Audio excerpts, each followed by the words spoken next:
there are some cool things. I think going to Rifts, maybe. Rifts. Oh yeah, that's the other thing. She's in our dock, so if you zoom on down that, Dakor's done a... The Rifts and teleports are all really cool. Yeah, so that's... Excellent.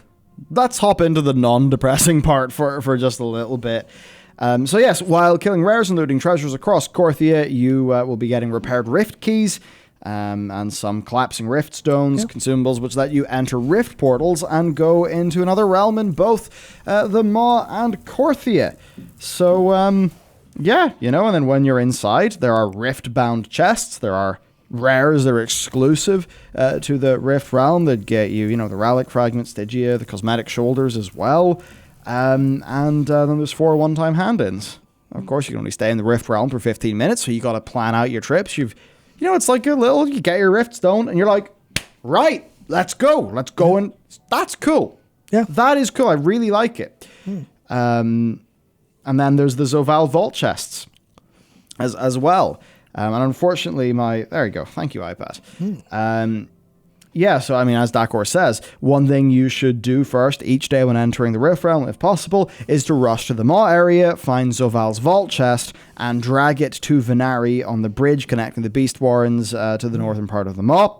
And doing that will get you a collapsing Rift Stone and a chance for some cool toys. And this can be done daily via the Full of Surprises Venari quest. And then Dakor made this map. What a madman. Some boy. Yeah, he's made this map. Right, so, that's pretty cool. And then for what to do inside the Korthia Rifts, Dakor made another map. Man's going mad with his maps. And, you can see here, there are relic quest items, there's rares. He's actually marked in the rift portals. It's a really nice little dock that he's done here. Goddamn, look, he's even provided Tomcat waypoints. Yeah. Madman. Oh, so he has, nice one. And, this is the stuff that I think is cool. He's put in some weak auras too there.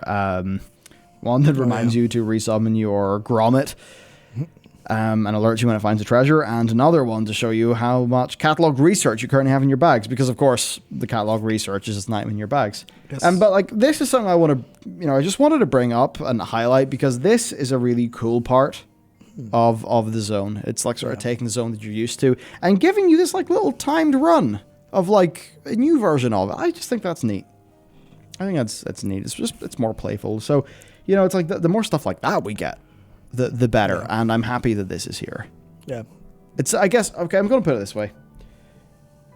What is your opinion on Korthia and all of that stuff after 1 week of hotfixes, where the treasures are no longer a problem and, a few other things? I still fundamentally have a problem with how rare treasures and events are actually handled overall versus where they could be.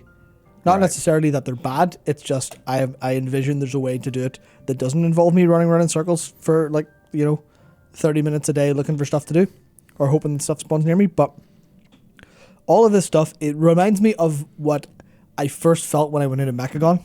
Yeah. PTR. I was like, whoa, this stuff is great. And I think, I can't remember who the quote's attributed to, but someone was saying that when they made Mechagon, they said that's what they want to actually hold up to as a standard. Yeah. That's the standard for open world content.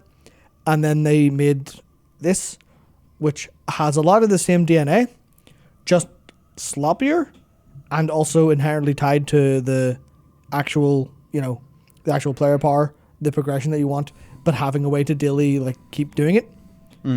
Which is where the degenerate stuff comes from. And then they throw all of the Mossworn stuff in, all of the Mossworn Harbingers guarding everything. The fact you can't loot in combat, that makes it all worse. But this stuff is all really, really cool. I genuinely love how this stuff actually feels. Yeah. And that's the stuff, because I've been definitely soured today overall. But the notes I have here, I didn't expand them too much for my document, but it is in a single player game I wouldn't have used a guide. Of course. I wouldn't have used a guide. I would have really enjoyed running around doing everything and solving it all.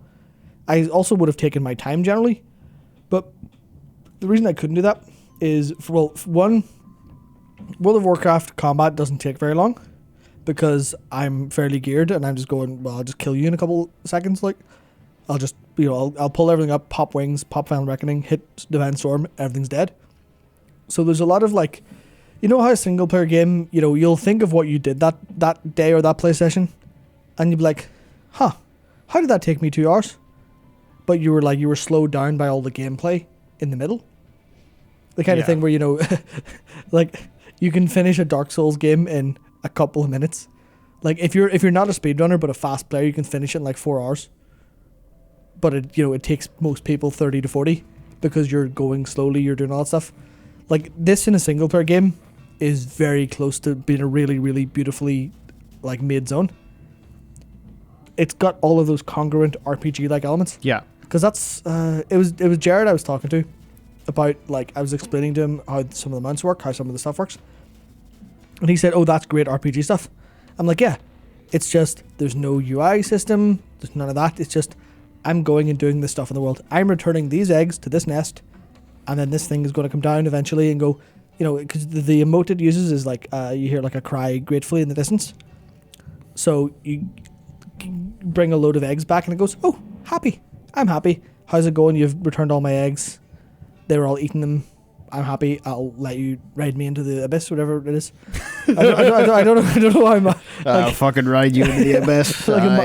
Mine's those kind of weird. Same with Dark Maul. You're feeding this like shard hide, and eventually becomes your friend. That stuff's incredible, but it just in the rares, treasures, and events cycle with all of the downsides, it's a big problem. TLDR. Yeah. Slap player power in something, and then you fundamentally change how people engage with that thing. So therefore, we need to be a little bit more careful in how we deal with the player power. And maybe there will be a way to do the whole mana pearl loop in a way where basically we would get all of our happy bing bing wahoos out of the Archivist Codex, while then perhaps the sockets and the conduits would be handled via something else that would also be the thing that handles the gear upgrades. And that would be the sort of catch-up loop. And then that would mean your rares and treasures are just left to be the cool designs that Blizzard have done, and that people don't sort of get trapped into whatever these things. I think that's a TLDR on this one. Systems design is ruining the work that designers are putting into the zone.